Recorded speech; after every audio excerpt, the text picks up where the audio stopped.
So I'm Shawn Johnson, been coaching for maybe 5 years or so. Um, Powerlifter, bodybuilder myself. Um, I've just been in fitness for a while, since maybe high school. So I think last time we met, we talked about just the journey of why I got into fitness in the first place, but it was pretty much just for my own health. I never had family in the gym or family that was into fitness. So something I sort of picked up in later in life in high school, but um, just playing sports was sort of my motivation to get in the gym. I did martial arts as well and boxing, so that was sort of something. I guess weightlifting was a necessity for safety, but that's pretty much how I got started, man. But now I still take general health clients, bodybuilding clients. I've sort of veered away from the powerlifting scene, so don't really take those clients anymore. But yeah, man, that's a little bit about myself. I live in Lexington currently. I train here in Lexington as well. So yeah, Yeah, and like I said, we already had an episode. We talked about a lot of great stuff. I want to talk today, and I'm sure we might go off on some tangents, which is always fun, but yeah, maybe a little bit deeper into the coaching side of things because I think that as the world of fitness continues to evolve and bodybuilding as well, you're seeing more people on social media. You're seeing more people, just in general, want to start coaching and start coaching. yeah, Um, and they don't really necessarily have a lot of experience with the how to. They have the yeah, passion, but they don't have the how to. They don't maybe have a lot of a lot of good professional background on how to do things well and client relationships, all these different things that we could talk about. But right, when it comes to yourself, tell us a little bit about like what your who your mentors are in that in the realm of fitness coaching and some stuff that you're really starting to take away in your business and be like, these are some really good things that I'm doing now and along those lines. yeah. I think, man, if you when you stop learning, you're sort of dead. So I don't care how long you've been coaching or what your passion is, you should always be learning. So my coach is pretty much my main investment, Tyler Betson. Is somebody who I learn from a lot and pick his brain over topics.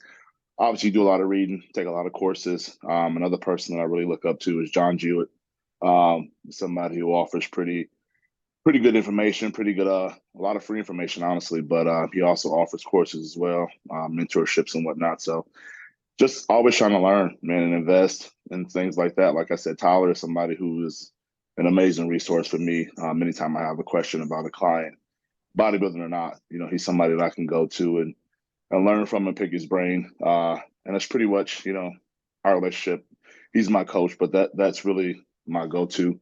But I mean, you in this business, you want to make friends with people who do what you do. And you want to surround yourself with people who do what you do, but at a higher level. So I have several people that I, associate with that are coaches who I learn from. I ask questions too. I run stuff by, and they run stuff by me. And you learn both ways. I learn when people ask me questions, and I learn when I'm asking questions. So I learn from my clients, but man, you just never stop learning. So the more reps you get, the more experience. We talked about that last time. Just reps. The more reps you get, the more clients you take, the more situations you find yourself in, and you sort of troubleshoot. You learn. So, but as Yeah. far as the mentorships, man, Tyler and I would say John Jewett are probably my go-tos. Yeah. And getting more diverse in the world of coaching and when you're learning from different sources, different people, different texts, different things like that, maybe podcast as well. Yeah. How do you kind of handle and manage and really utilize information when there's so much different information? Everybody's kind of got a little bit of a different take. Everybody, even if Right. you read the same research, there's going to be a different kind of a perspective on what that means. And so Right. people have a different way of coaching the X's and O's. They have a different way of approaching client relationships. They have a different way of doing everything. So how do you feel like you really take all of that information that you gather and then kind of mold it into your own style? Yeah. I mean, there's no right answer to any of this stuff. So there's no wrong answer. Science is going to continue to evolve. So I mean, the approach that you take can be different, but get the same results. So I try to find people that I trust, that I trust their work, and I see the results from that work, and I just sort of, I stick to one route. So I don't. Are you a personal trainer, online fitness coach, or gym owner on the verge of burnout?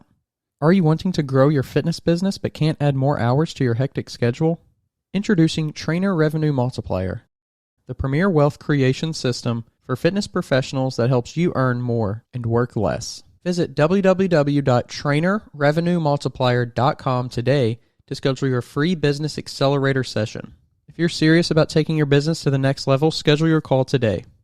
I try not to let it confuse me, man. I think that's a big part. Is it is a lot of information out there and a lot of misinformation. So um, there's no one way to do anything. So I got a group of people that I trust, and I see their work, and I see how they are with their clients. I see the relationships they have with their clients, and I find people who are doing what I do, but at a higher level, and I just sort of use their blueprint. Um, and I don't try to confuse myself doing too much, you know. And I think that social media, YouTube, all this stuff, that's where it'll confuse you. So I try to be consistent with who I listen to and where I learn my stuff from. I just sort of stick to that one route. And in regards to, obviously you mentioned it there's so much new information and new Yeah, technology, research, all that stuff is coming out. I mean, there's studies every day that come out that I look at that's like, okay, that's pretty cool, but it can be overwhelming. It can you mentioned you don't want to do too much, but at the same time, what do you feel like, how do you utilize new information or new things, whether that be protocols or whatever? How do you take that into account, but also be like, this is maybe still somewhat new information, so let's maybe give it some time to see how it develops, or see maybe let other people maybe experiment more with that? Or what's your take on that new stuff? yeah, like you just said, I'll give it time. I you know, and when new stuff comes out, man, everybody's always trying to reinvent the wheel. Um, I think that the fitness industry and coaching and bodybuilding, because of social media, can get a little watered down, I guess you can say. So everybody's always trying to stand out. So how do you stand out? You here's a new approach that nobody's ever done. But like you just said, that's pretty much the key for me. Is I just give it time. I do have my mentors, like I said. I do run stuff by them, and I get their opinion. Hey man, this is something that's new, and we have no idea what it's going to look like in 5, 10 years. So I take that advice, and I just sort of run with it. But when it comes to new stuff, I try it on myself. If I do want to implement something, I will try it on myself. Or I might have a client that I run it by. Hey, man, this is new, but let's see how it works. And if they're down for it, we ride with it. But for the most part, when it comes to new stuff, I try to stay away from it, and just give it time. 9 times out of 10, in my experience, it doesn't stick around. You know, it comes around, and whether it be a SARM or a drug or a diet hack or whatever it might be, man. And it comes around and it's here for a few months, a few years maybe. And then, it fizzles itself out. So that would be my advice, would be as new stuff comes in, if you want to try it out, try it on yourself. But other than that, just give it time. And do you have clients ever that say, "Hey, I recently saw this, and it seems like it's pretty cool and pretty new, and what do you think about, can we add it in? Hey, coach, this looks exciting. It looks like everybody else is doing it. Looks like it's working. What about in that situation?" Every day. Too much sometimes. TikTok, Instagram. I don't even know the other ones. I'm not into social media that heavy. So whatever else is out there that it's like a TikTok or whatnot, but all the information, you got the Sam Sulek guys, and this is all the new guys. I'll have competitors that are young, 25 and under, and I ask them, hey man, please just get off TikTok if you can. But they get stuff, they hear stuff, they see stuff, and I will get text all day. What about this? What do you think about this? Have you ever heard about this? And I'm like, hey man, yes, but let's not reinvent the wheel. Like I just said earlier, let's stick to what's been experimented with, what works, and what's been around for 30 years as opposed to 30 days. So, but to answer your question, yes, I get that a lot.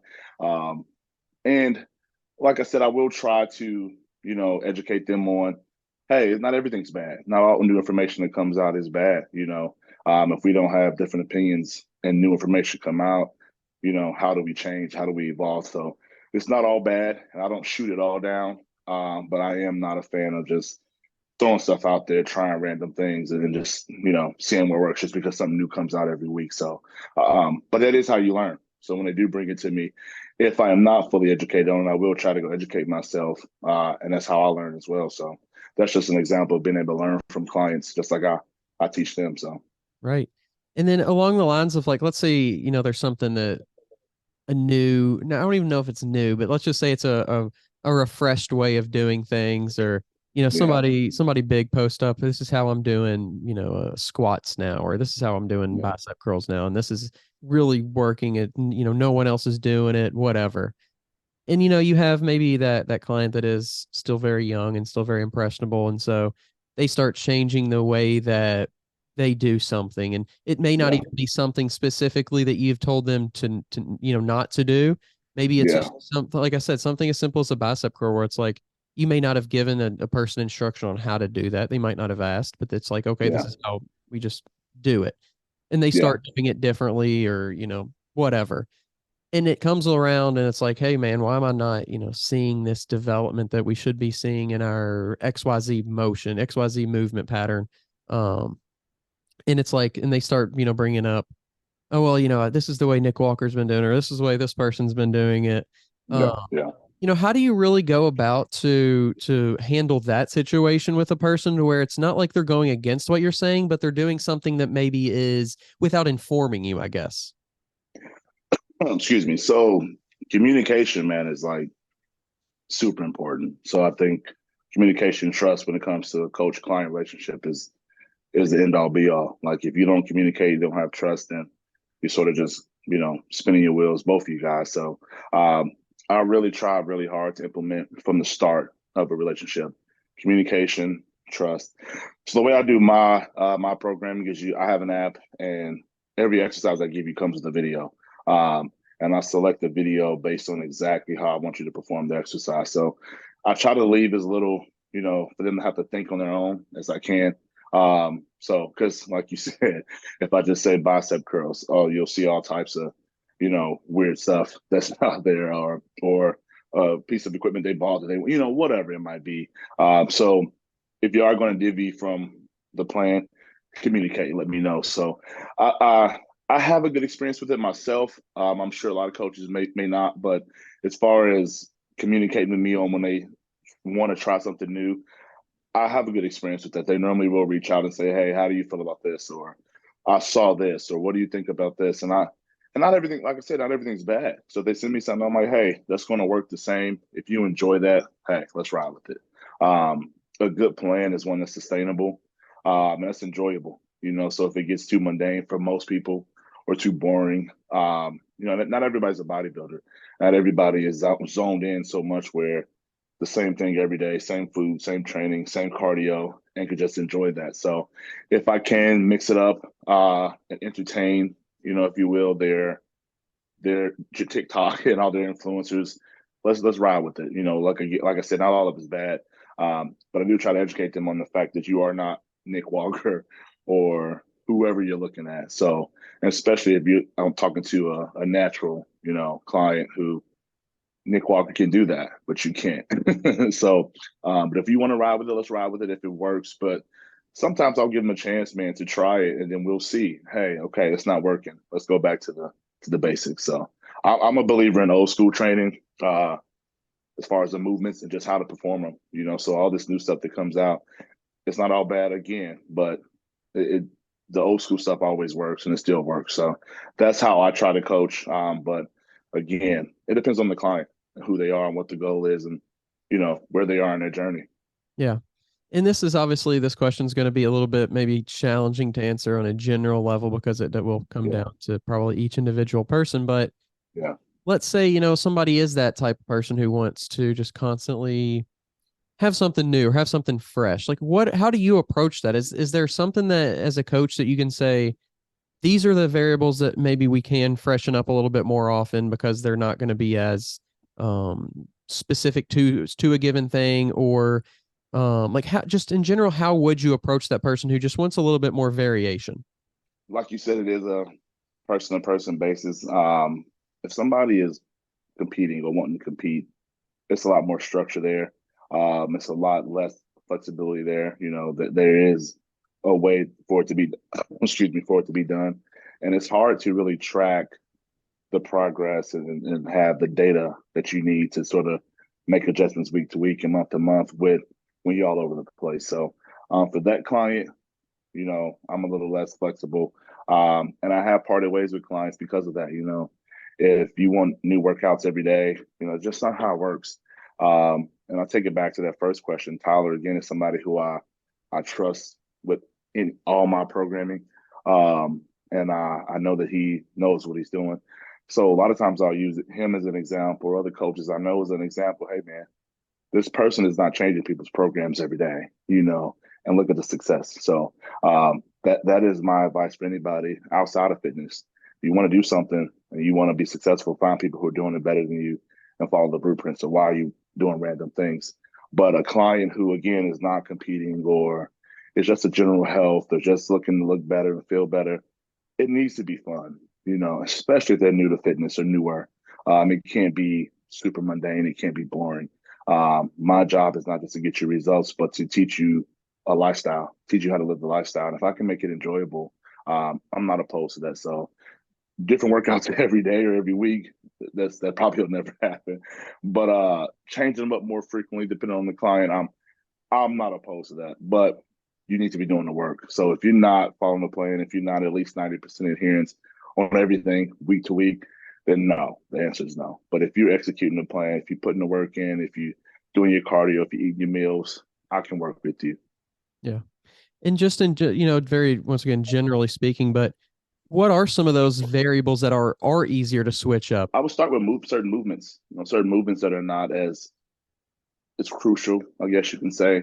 There's a million ways you can train your biceps. There's a million ways you can train your triceps. There's a million ways, you don't have to go crazy heavy on shoulders. So if you want to switch that up, focus would be things like back and legs that I'm a stickler. This is how we're going to train our back. Shows I want from the back. This is how we're going to train our legs. But hey man, if you want to throw in some forearm stuff or, you want to do the different calf, some you saw on TikTok for your calves, that's fine. But as far as variables, you could change the tempo. You can change the rep range depending on the goal that week or that month or whatever it might be or what phase you're in. But as far as just, again, changing all the time and switch stuff up all the time where it's not consistent, I try to really get hard on the education piece when I start with somebody.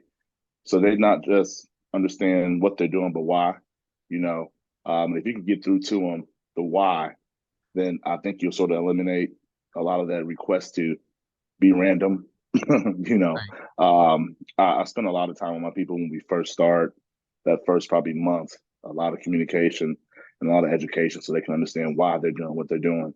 And if they trust you, typically they will sort of follow the plan. I think what you're alluding to is a lack of communication. So if you're not communicating with your people effectively and developing that trust, then you probably just sending them a generic plan, a generic meal plan, leaves them a lot of questions to go find on their own. And if they are in that 25 and under generation, where do they find it? Probably TikTok, Instagram. So, and then that's what you said, it's a million different ways. So now they're throwing a million different stuff at you every day on how they want to do things.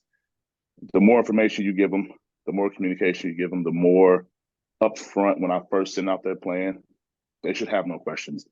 Rep range, tempo, how to perform the exercises, videos come with it, what to eat, how much salt, how much this, how much water, what times.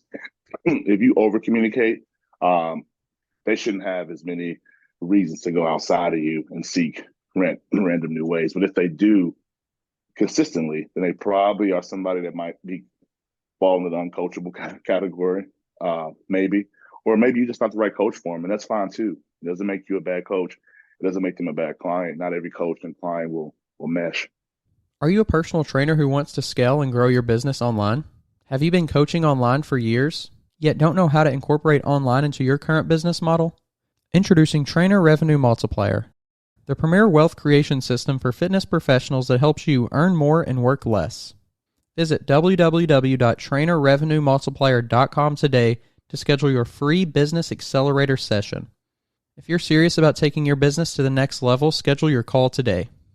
And that goes into really trying to figure out if that is a client for you, right? If that's going to be a good match. And obviously you can have a conversation with somebody, but along the conversational lines, like what are questions that you will typically ask, or what are some red flags that you will typically look for in a person when you're trying to vet out if that's going to be a good fit for you? So I'll start with just their goals. And I let them talk. What are your goals? Why are you wanting to do this? What's your experience? Where are you now? I'll have them send me pictures and a little bit of information about themselves. I will give them my approach, what I think will work for the goals that they gave me. And I'm very, strong on my approach. So, and like you said, I'm not you know, knocking a new approach or something new. But I know what works. I've spent a lot of time utilizing my approach that works. And I have the results to show that they work. So if you're going to pay me, I want to get you results. So I'm going to do it the way that I know that works. And again, it's not just one way. Another coach might have another way, and it very well may work too. But this is my approach. So I give them my approach, and I can see if we're on the same page. How do you feel about this? Fasted cardio, how do you feel about that? What's your schedule? Can you do that? No, okay, let's find a plan B. Is this reasonable? Here's what a good diet looks like and a sustainable diet looks like for your goals. Is that doable for you? Do you think you can commit to this? And I just ask a lot of commitment questions. Can you commit long term? And long term might be 3 months, 6 months, 2 years. Again, it goes back to the goal, but can you commit to the plan that I'll have in place? And a lot of times everybody's gonna say yes, man. Um, everybody's ready to commit and go all in, and everybody wants the results, and everybody is ready to do the work and excited until they do 1 week, Right. until they realize that you have to meal prep and you have to get up at a certain time, you have to go to bed at a certain time, and you can't drink as much and you can't party as much, and social life is cut down a little bit, um, and once the reality hits them, and I don't know why it doesn't show when you verbally how hard it's going to be. They have to actually do it, but once they do it and they realize, oh man, this is probably not for me. Um, that's when it'll show that they're probably not a good fit. So a lot of times, man, you will work with the client for a while before realizing they're not a good fit. Sometimes you might find that out in the initial conversation, but in my experience, and I can only speak from my experience, I've never found it out in that initial conversation. I'm very straightforward. I'm direct. I over communicate, and I've never had anybody say, "Hey, man, I don't think that I can do that." Everybody's always gung ho, and then I'll find out month one or month two, that they're not. So, red flags that I look for, I sort of I try to be realistic, but also respectful with my conversation. So, if you come to me and let's say you're 350 pounds and you're a 5'8" guy, I would like to assume that you probably have not lived a fitness lifestyle for probably a while. So I know it's time for me to use my experience and knowledge to know that you're not going to go from what you've been doing for the last 10 years overnight to this perfect, eating everything clean, not drinking, not staying up all night, doing cardio. It's just not going to happen like that. So I try to let them know, hey, my expectations are not for you to come out the gate and be 100%. This is a journey. It's a process. My initial plan for them is a lot more lenient, maybe in week 1 and 2 than it would be in maybe month 4 or 5. So there's a little bit of give and take. It's my job to help them get to where they're trying to go and to use the information they've given me and my knowledge to know what'll work. And maybe for you, I could give you a plan right out the gate. And we're gonna hit it hard for the guy I just mentioned. He's gonna need a little bit. He's gonna need, you can still have your 2 and 3 free meals a week, and you eat your 4 meals a day, and let's just worry about losing weight. Let's make healthier choices. Let's do a little more cardio than you've been doing. Let's push yourself a little bit harder in the gym and make it a gradual process. So I try to be positive when I'm talking to the people, and I never want to write anybody off right away. So I'm not so much looking so hard for red flags. But if something does stand out, then I would notice it. But I've never had that, man. Every time I talk to somebody, they're ready to go. And when they're not, I'll know after maybe the first month. Right. And, for that person who you are more gradual with, are there certain changes, whether that be, the smallest changes of, hey, let's get let's, instead of changing this big thing, let's just drink more water. So are there things like that to where you're like, these other things, if you do them 60-70%, that's kind of what we're expecting, but let's at least shoot to get 100% and feel like we have fully achieved something in this other small area. Is that ever something that you do? Yeah, so that's exactly what I do. Most times you get those clients who, hey man, I've never been consistent in the gym, or I've never eaten a clean diet, or I've never drinking enough water, I've never getting enough sleep, I smoke, I this or that. For most of those clients, they have an aesthetic goal, as we all do.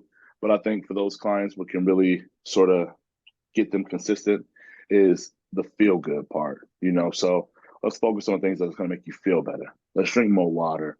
Let's eat less processed food. Let's go out to eat and get fast food less. Let's get better sleep.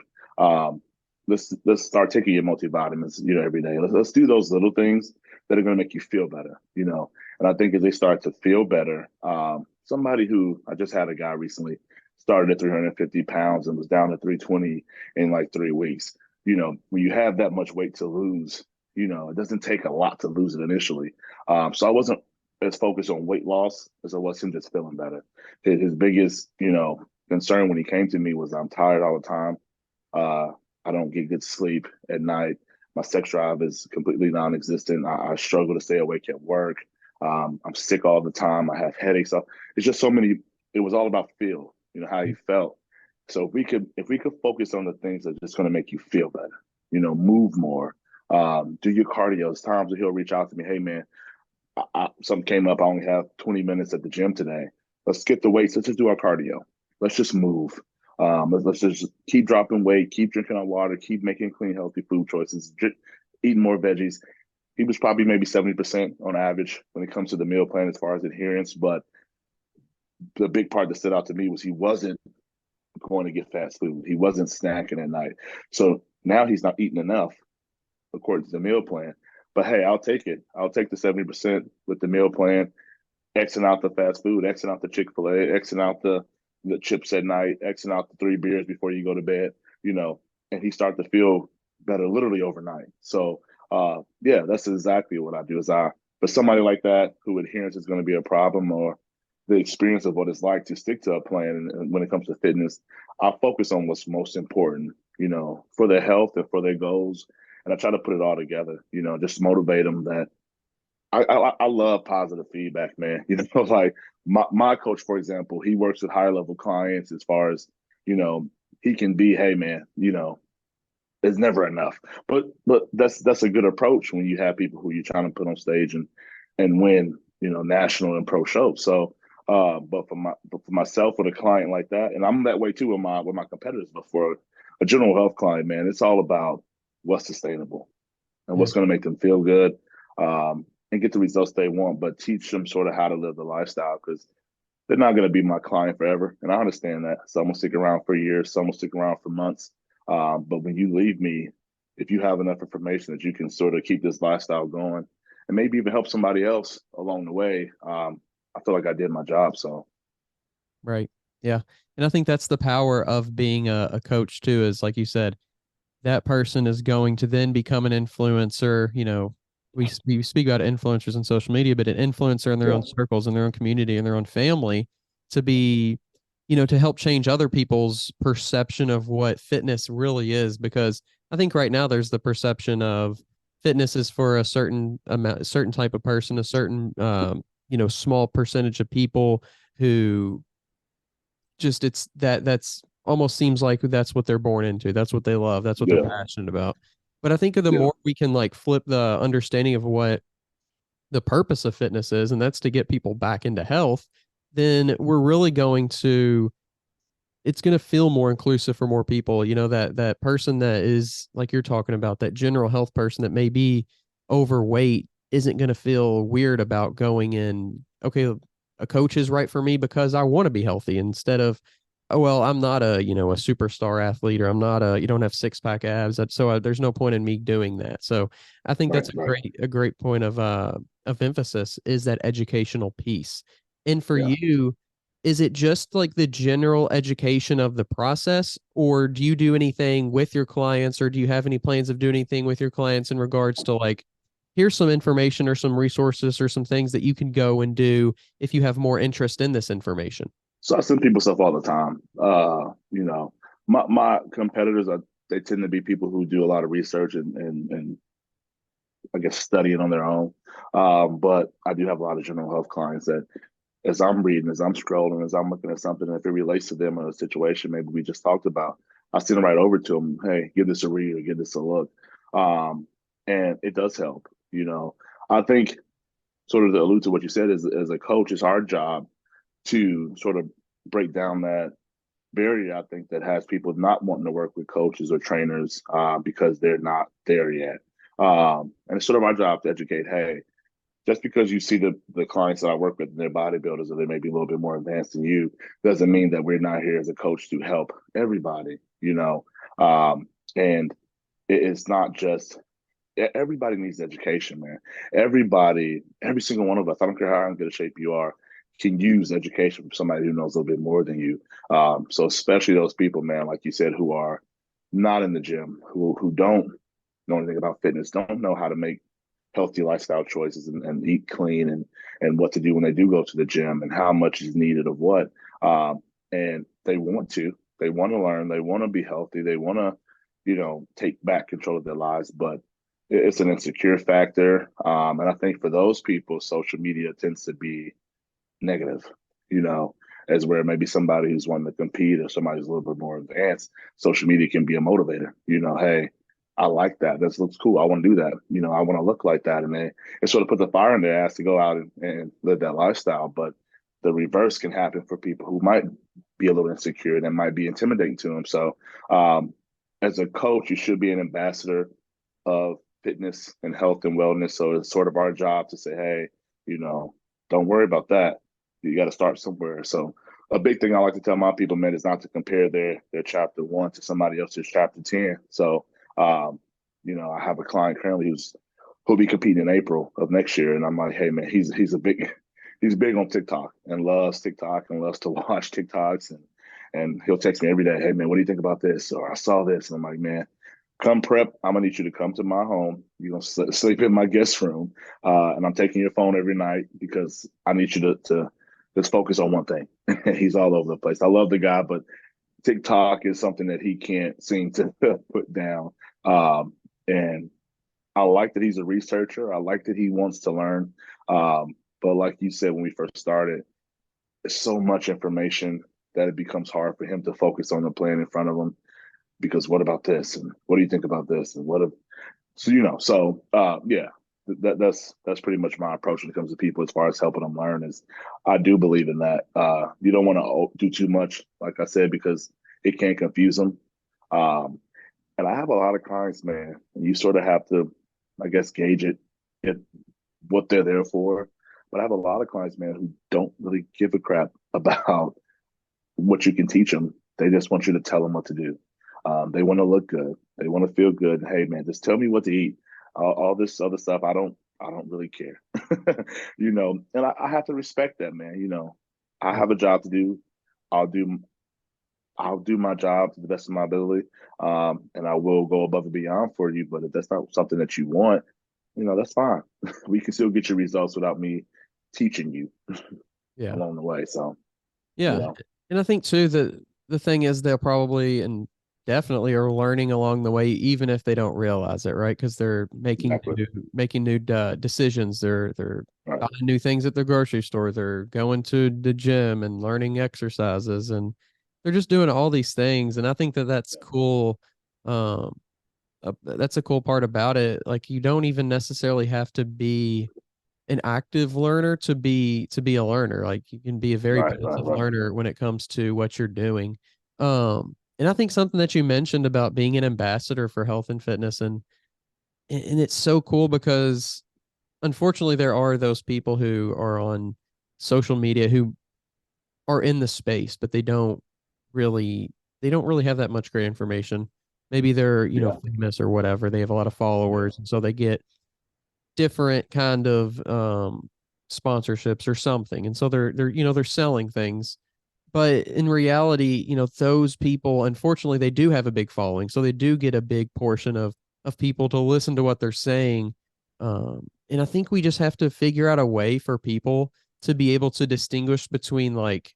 This podcast is sponsored by Smoking Gun Coffee, a veteran-owned coffee company that strives to give back to those in need. Don't forget to use code TWR10 for a 10% discount at checkout. A true, like you're saying, an ambassador, someone who has the best intentions for the people that they're trying to help and for the space itself versus just the people who are, almost taking advantage of the space and, using the space for their own betterment only. And I think we can all get better together. I think that's the thing. Like if we all do it the right way, then we can all get better together. And I think that's something we have to figure out how to do.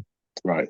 I think a good example that I remember from when I was a kid was Charles Barkley, and how I don't remember how old you are, Daniel, but I don't know if you remember when he talked about him not being a role model that wasn't his job. And I think that is a really good example because whether it's what you want or not, it is your job. It just sort of comes with it. And I think, man, we live in a time where we just don't care about anybody but ourselves, and we don't care about helping the person next to us, and it's just not a priority. And I think between social media and just the times that we live in, that's not promoted. Lending a hand to your neighbor is just a sort of a thing of the past. So whether you're an influencer, whether you're a coach, whether you're an educator, whatever it might be, if you have a platform where people come to you and they listen to you, they follow you for their betterment, you sort of have an obligation to sort of lead people in the right way. And if you don't plan on it, then I think you should be very vocal about the fact that that's not what I'm here for. I'm not here to educate or to help, and that needs to be something that you're consistently vocal about a lot so that people aren't, misled. And people, it's not just young people, it's everybody. Typically the older people who've been in the gym for 20, 30 years, they can decipher between BS and not. But the people who have never been in the gym, or the people who are more advanced but are younger, that demographic tends to be the one that's pretty impressionable, So the educators, man, like I tell people, typically, not always, but typically the educators are the ones with 2,000 followers. And, they're not heavily active, but when they are, it's to educate. The influencers are typically the ones with 100,000 and 200,000 followers. And their goal is to create, pretty cool content, and that's what gets the views, that's what gets the likes, and and I'm not knocking that, man. People are getting rich off of social media, so however you pay your bills is how you pay your bills. I never knocked that approach, but I do think they should be a little more vocal on, hey, I'm not an educator. This is what I do. I think a good example of that could be a Sam Sulek guy, and I don't follow him. I don't really agree with his approach, so I don't follow him. I don't knock him either, but I think he would be one that, like when he talks about his diet, to say, "Hey, this is what I do," and this happens to work for me. What is it going to do for my health long term? I don't know. Be open more about his PD usage, so that I have a client now who just walked off stage from the second show maybe a month ago. He's about 23 years old, really good foundation, and he's big on Sam Sulek. Well, I can't eat my meals. Can I just drink everything? And it's because he sees, Sam Sulek, so I'm like, hey man, maybe that's working for him. But there's a really good chance that none of us know everything that goes into his daily life and what all he's doing. And I think that will be sort of up to the Sam guy to be a little bit more open and honest about what he's doing, so that we can help people like the younger generation and say, hey, that's not the approach you probably want to take, especially when you talk about long-term health. So, yeah. When you are talking to a client, right, how do you set those realistic goals and realistic expectations while still like not making them feel like you're holding them back, or making them feel like maybe sometimes their goal isn't big enough? Like, how do you go about that? Not just from an X's and O's and like that, but how do you go from a psychological standpoint to really go to somebody and be like, hey, you probably seen that you can take this pill, or that you can do this shake or do this tea, or you can take this PED and you'll get there. Or, you maybe have seen on the other end where it takes, somebody 20 years to get to this certain point. Like, how do you take reality, I guess, and mold that into something that is real for them in the form of a goal that levels their expectations? Well, I guess it just depends on the expectation. Some people come with realistic expectations. Not everybody comes wanting to, you know, put on 20 pounds of muscle in a month, and not everybody comes wanting to lose 50 pounds in a month. Some people do really come and say, hey, I understand it's going to take time. So you don't really have to have that approach with everybody, but the ones that do come with, I guess you can call it, unrealistic expectations, I will try to, first of all, I like to hit on the fact that everybody's different. And not one person is going to have the same, approach as the next person, and they work exactly the same. So when it comes to the expectation of whatever you're trying to accomplish and how long it'll take to get there, how hard it's going to be, I really like to just hit on that fact is, hey, man, I can't really tell you how long it's going to take you to put on 5 pounds of muscle. If you go down to the base level science and what the book says, okay, it should take you 5 months, but that's considering, 100% adherence on everything, executing everything, getting perfect sleep. And then we start to talk about how many clients actually do that, especially right out the gate. So is when it just comes to an expectation, I try to strip away, most of the time when they have an expectation, it comes from somewhere, so if I say, hey, what's the goal? Well, I want to lose 20 pounds. Okay. Why? That was what I weighed the last time I felt my best. Okay. Well, when was that? Maybe senior year of high school. Okay. So we're 35, right now. So, okay. A different time, a different body, a different metabolism, a different everything. Okay. Let's talk about today. So, most times you get a client who has this or that goal, that goal comes from somewhere. They have a reason why that's their goal. And you sort of want to try to chip away at the why, everybody's why. And when I can sort of figure out your why and why that's your goal and why that's what you're trying to accomplish, then I can start to sort of set an expectation for you and where you are, and give different sort of scenarios. Hey, here's what we can probably get with this amount of effort. But here's what we probably won't get with this amount of effort, So if we're missing check-ins every week, if we're 75% adherence or less, every week, if we're missing meals, if we're skipping the gym, if we got different excuses every week, then, maybe if we said that, hey, maybe 4 or 5 months we can get here, add a month every time you skip the gym, add a month every time you miss meals, and maybe it's not a month, but, it's just, hey, we can't really say exactly how long this is going to take or what it's going to take to get here or there. We sort of have to see because everybody's different. You come out the gate, man, and you execute the plan perfectly, you might take off like that, or your progress might be a little slower, but no progress is one thing. Slow progress is another thing, So if you're progressing, you're progressing. So I try to sort of to individualize everybody. Don't worry about the next person. Don't worry about, whoever else you saw lose 20 pounds overnight. Maybe you saw a detox tea that somebody promoted and they lost 50 pounds in a week. Whatever this crazy stuff, that sort of helped you come up with your expectations for your goals. Let's ignore that. Let's start from scratch. Everybody's different. Let's talk about the plan. Let's talk about what it's going to take to get there. And then let's just execute day to day. And I think that's important for a lot of my people is sort of breaking it down to a daily goal. Yeah. Checking the box every day, getting your sleep, drinking your water. If we can't do the basic stuff that you should have been learned in, I don't know, elementary school, drink water. You'll be surprised how many grown adults that I talk to on a daily who I just don't like water. It's like, I mean, what are we, 5? So it's just breaking it down into do the work every day and sort of don't worry about 5 months from now. Worry about tomorrow.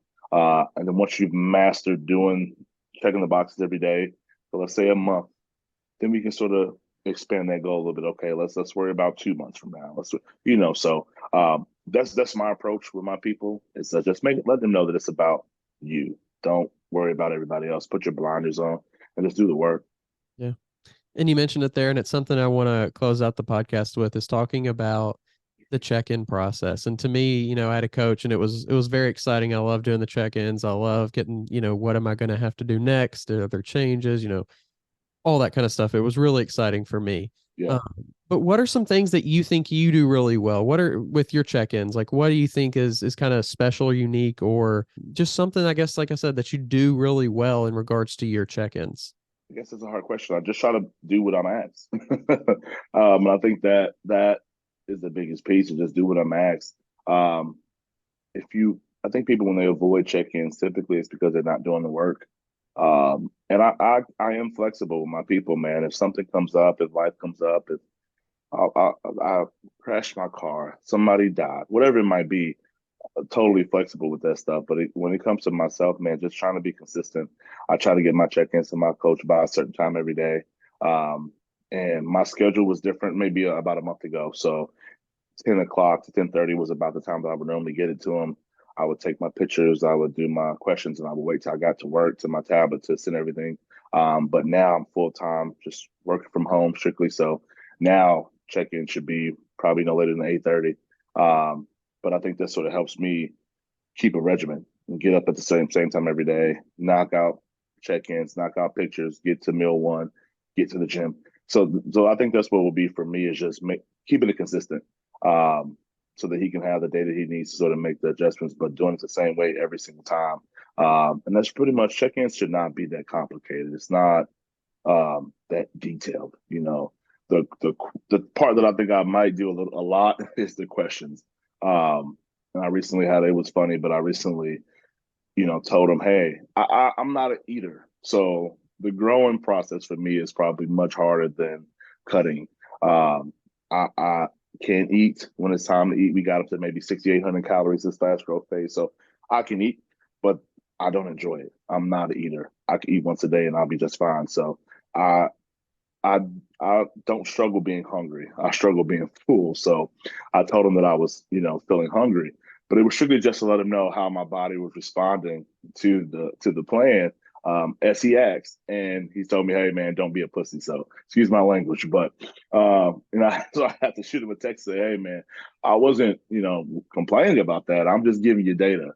But by all means, drop the food even more, and I'll take it." So I think that's something that I can say I do well with a check-in, as I'm very detailed with the question side of it, and giving him all the information he needs to not just see pictures and a weight, but actually know what went into that week, and how well I did or did not do. Because we're all human. None of us are perfect. So, and he can have enough that he can actually make an educated decision on what's next. So, for myself, that would be my strong point.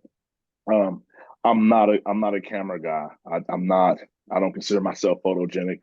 I've never been somebody that likes to just take pictures and videos of myself. So that is always something that's always going to be, the part that I don't enjoy the most is the pictures.